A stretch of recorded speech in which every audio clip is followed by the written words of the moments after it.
Baruch Hashem, Shalom Shalom, eu sou a Mara Hayá. Estamos de volta no nosso canal Mahanaim, este local reservado para os israelitas com testemunho de Yeshua, o mestre Yeshua Mashiach, ungido de Israel. Baruch Hashem. Vamos estudar a Brita Hadashah, que tem referência a Parashat Hashavua, a Parashat Kitavu. Baruch Hashem, o texto que iremos ler está na carta aos Efésios, capítulo 1, versos 3, 4, 5 e 6. Vamos fazer a leitura. Bendito seja Elohim, Pai de nosso mestre Yeshua, o ungido, o qual nos abençoou com todas as brachot espirituais nas regiões celestiais, no ungido, como também nos elegeu nele antes da fundação do mundo, para sermos kadoshim e irrepreensíveis diante dele em amor. E nos preordenou para sermos filhos de adoção por Yeshua, o ungido, para si mesmo, segundo o consentimento de sua vontade, para o louvor da Kevod, que é a honra e graça a qual nos deu gratuitamente no amado Yeshua. Baruch Hashem. Logo de início, vamos ter um entendimento mais original do texto, trazendo a situação de quem está recebendo esta mensagem. Esta mensagem está sendo endereçada aos Efésios. Quem eram os Efésios? Pessoas que moravam numa cidade chamada Éfeso. Estas pessoas, as quais Shaul já havia ali visitado pessoalmente, criado ali uma Keilah, ou seja, já tinha trazido a mensagem, as boas novas, as Bessorot, a Torá Sagrada, da maneira que Yeshua havia ordenado aos seus talmidim que fizesse. Então, ali naquele local onde havia tanto Yehudi naturais quanto estrangeiros, havia uma Keilah que era liderada pelos talmidim de Yeshua, no caso aqui, Shaul, o Rav Shaul. Estas pessoas, o texto vai dizer que elas foram adotadas por meio de Yeshua. Isto nós temos que compreender que a adoção, neste sentido de ser uma conversão, ou seja, a pessoa recebe a honra, né? Recebe o mérito de fazer parte da família de Israel, através de quem? Através de quem trouxe as Bessorot, as boas novas, através de quem trouxe a luz da Torá, o ensino da Torá para aquela pessoa. E aquela pessoa se torna filho do mestre. Entende? Assim que é a tradição judaica. A tradição de nosso povo ensina que aquele que é o mestre de Torá, aquele que é quem traz luz, ou seja, quem promove um nascimento da alma, uma renovação da alma do indivíduo, esta pessoa ela é considerada pai espiritual. Nisso, Yeshua é o considerado pai destas pessoas que foram convertidas através do ensino da Torá trazida por ele, através de seu talmid, de seu enviado, Shaliach, Rav Shaul. Nisso, nós começamos a quebrar em nossa mente construções da religião, onde separa o Eterno Todo-Poderoso de Yeshua, como se Yeshua estivesse trazendo uma nova religião, construindo uma nova comunidade, ou seja, como se Yeshua fosse trazer um novo povo, né? Através de Yeshua nascesse então uma nova família espiritual.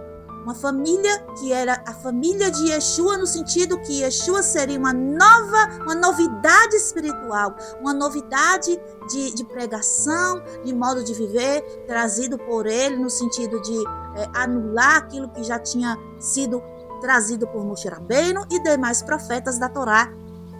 Mas com o entendimento da tradição judaica, nós compreendemos que esta adoção por meio de Yeshua nada mais é do que uma tradição do nosso povo, onde aquele que promove o nascimento da alma do indivíduo, o renascimento espiritual, este indivíduo que trouxe essa renovação, que trouxe esse novo nascimento, ele se torna um pai espiritual, uma mãe espiritual. Tanto que judeu não tem sobrenome, né? Hoje sim, porque passamos pela toda a aflição do roubo, do sequestro de nosso povo, da diáspora. Mas, nesta época aqui, o povo judeu não tinha sobrenome. Como era o nome dos judeus?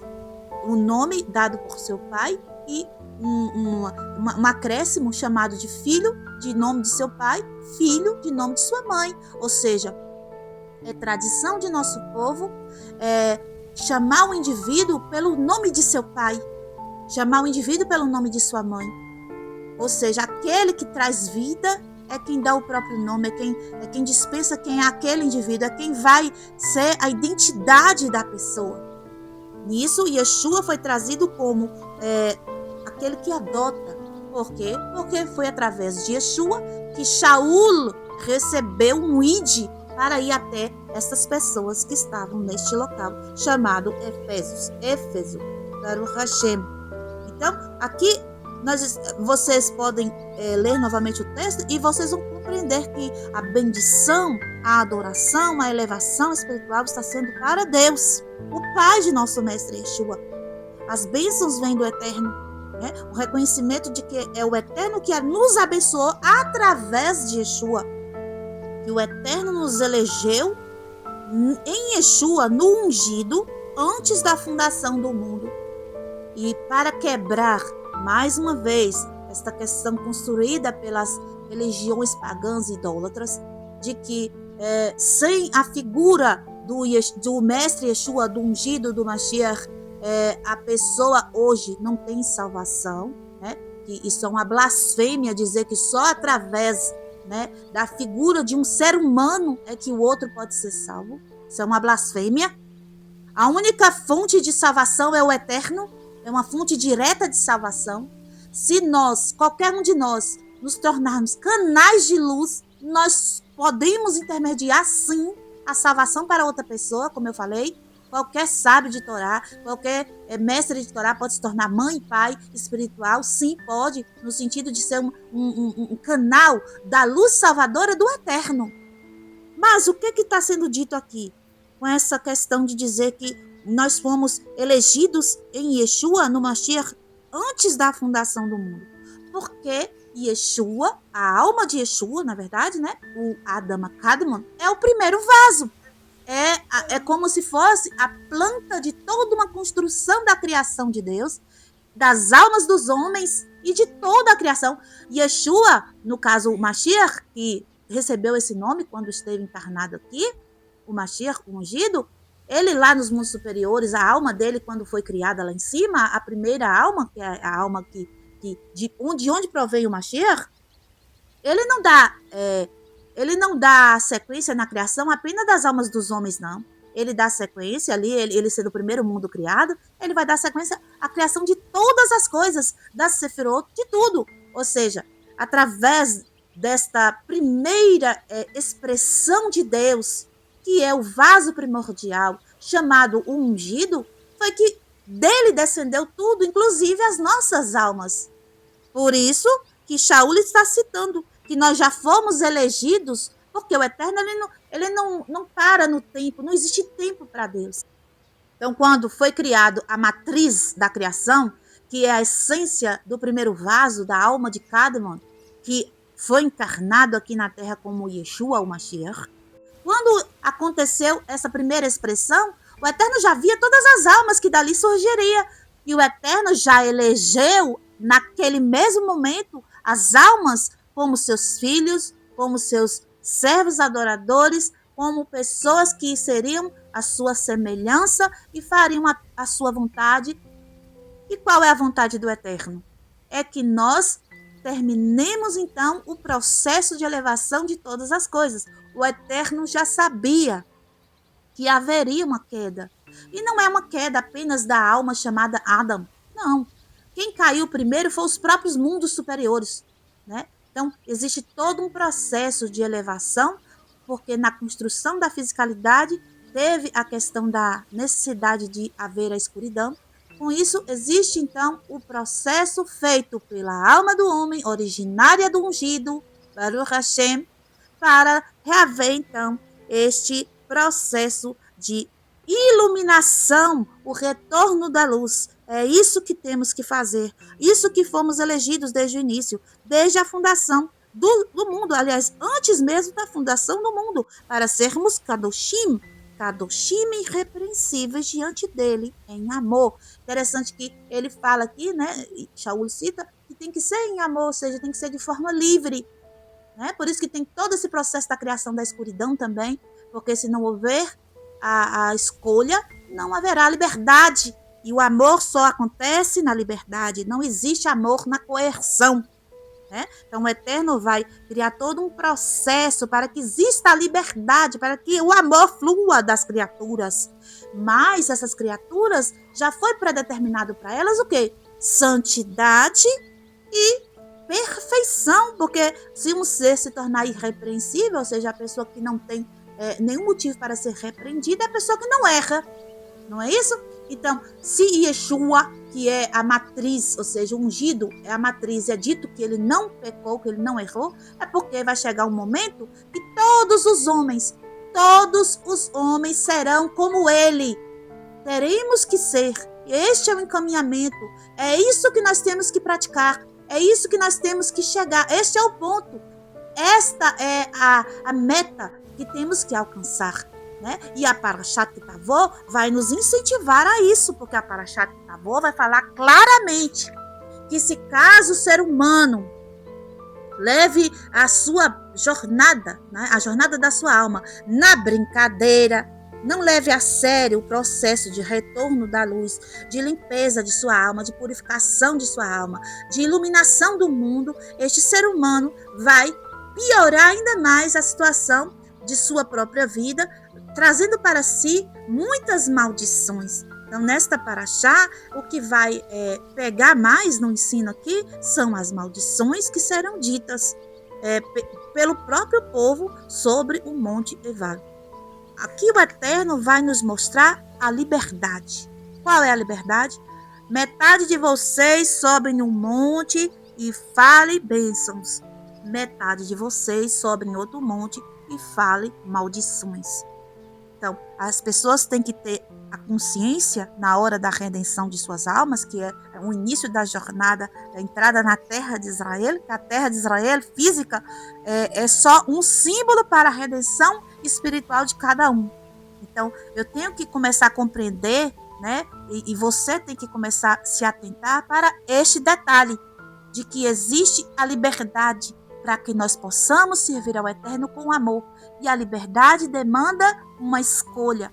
E a escolha vai trazer consequências. Então, a primeira coisa que nós vamos fazer aqui com o estudo deste texto é retirar de nós toda a poeira de idolatria a respeito do ungido. Porque o ungido, ele é a matriz de nossas almas. E ele é o quê? Ele é um espelho para que nós possamos seguir a vontade do Eterno de forma irrepreensível, de forma kadosh. Ele é um esquema que nós temos que seguir para conseguirmos essa proeza. Se a gente continuar a leitura aqui no versículo 7, diz assim: em quem temos a libertação pelo sangue, a libertação do nosso afastamento da Torá, segundo as riquezas de sua graça. Olha só, aqui está dizendo que Yeshua proporciona libertação pelo sacrifício que ele fez. Esta libertação é dita aí como salvação, como se a pessoa tivesse um rapto, né, de seu estado original de pecador, sem nenhum esforço para um paraíso utópico. Mas não. A salvação, essa dita salvação nada mais é do que uma libertação. Uma libertação do quê? Continuando o versículo. Do nosso afastamento da Torá. Então, quando Yeshua se sacrifica, ele verte o seu sangue, ele está nos ensinando que nós devemos fazer a vontade de Deus até a morte. Ou seja, nós devemos seguir a vontade do Eterno, nós devemos fazer o que o Eterno nos pede para fazer até a morte, ou seja, até a última instância. Porque Yeshua estava cumprindo a vontade do Eterno. Antes dele ir para o sacrifício, ele rezou ao Eterno no Getsemane ali, no Jardim das Oliveiras, não foi assim? E ele falou, se for de tua vontade, que esse sacrifício não aconteça. Ou passa de mim esse cálice, que eu não beba essa amargura, esse sofrimento. mas o Eterno manteve-se calado, ou seja, quem cala consente, é para você fazer, e ele fez. Ele fez a vontade de Deus. Quem matou Yeshua foi Deus, certo? Tinha um propósito para isso. Pouco tempo depois, o templo seria destruído, não é verdade? Então, se o templo vai ser destruído, é necessário que seja substituído o sacrifício contínuo. É necessário que fosse substituído também o sacrifício mais precioso que temos, que é de Yom HaPurim. O sacrifício contínuo foi determinado pelos sábios, as rezas. Mas o sacrifício de Yom HaPurim, reza apenas não resolve, porque só uma alma substitui outra alma. Ou seja, é necessário que alguém morra. E por isso, Deus, o nosso Pai, ele preparou o sacrifício para Yom Kippur, aquele sacrifício que seria perfeito diante do Eterno, capaz de manter, então, a expiação dos pecados por um tempo indeterminado, até que a vontade do Eterno seja cumprida na terra e aconteça a redenção final. Baruch Hashem. Então, por isso, Yeshua fez a questão de se entregar. E por que ele teve que se entregar também? Pelo fato de que haver outros pecados por conta do afastamento da Torá praticada pelas pessoas. Ou seja, os israelitas, nós, os judeus, vivemos, infelizmente, numa condição que temos falhas. E todo Yom HaPurim precisamos de perdão, de expiação. Por conta do nosso afastamento da Torá, foi necessário, então, que fosse vertido o sangue que era libertador. Que libertação nos traz o sangue de Yeshua? A libertação da sentença de morte. Por quê? Porque se eu não faço em Yom HaPurim a troca da alma, no caso do sacrifício do Corban, pela minha alma, se o Kohen Gadol não mata o bode ali, né, não entrega o outro bode a Azazel, se ele não faz aquele processo na arca sagrada, não há expiação para o povo, né, de uma forma geral. É necessário que alguém morra. Por isso, o ungido morre pelo fato de que ele, sendo preservado desde a sua primeira manifestação, sem haverá, sem pecado, o sangue dele era justo, ou seja, o sangue de um justo. Imagine, uma pessoa que não tem culpa e dá a sua vida por alguém que é culpado, ou seja, esse gesto é muito mais poderoso do que se fosse alguém que tivesse culpa. Porque se aquele que fosse tido como sacrifício também tivesse culpa, ali ele estaria fazendo por si mesmo, não é verdade? Mas não, já que ele era puro no sentido de não ter haverá, então ele conseguiu trazer com esse sacrifício uma libertação maior e mais duradoura para todos aqueles que estão, neste momento, nas maldições citadas na Parashat Kitavot. A Parashat Kitavot vai trazer uma lista de 98 maldições para aqueles que se afastam da Torá. O afastamento da Torá traz insurima, traz julgamentos severos. O Eterno espalhou o seu povo pelo mundo inteiro, debaixo de todas essas maldições, pelo fato de que o povo se voltou contra o Eterno, fechou a porta de seus corações, escolheram a morte. Não é verdade? Então, Baruch Hashem, hoje temos o sacrifício de Yeshua para ser utilizado como expiação, capará, em Yom HaPurim. Bendito seja o Eterno, que toda poeira de idolatria que poderia existir na tua mente, a partir de hoje, depois de escutar estas palavras, seja varrido completamente de teu ser. Entenda que o ungido tem um propósito e ele está fazendo o seu propósito, aquilo que ele foi criado para ser. Seja você o propósito de Deus, aquilo que você foi criado para ser, aquilo que Deus elegeu para que você fosse desde antes da fundação do mundo. A partir do esboço da criação, que foi a alma primordial, que é a alma do Mashiach. Espelhe-se nas ações, nas palavras, no comportamento de Yeshua, para que você se torne digno de ser chamado filho de Hashem por adoção de Yeshua ungido. Baruch Hashem, bendito seja o eterno nosso Deus. Que o eterno abençoe a todos. Shalom, shalom, lehitraot. Kol hatovim lekulam.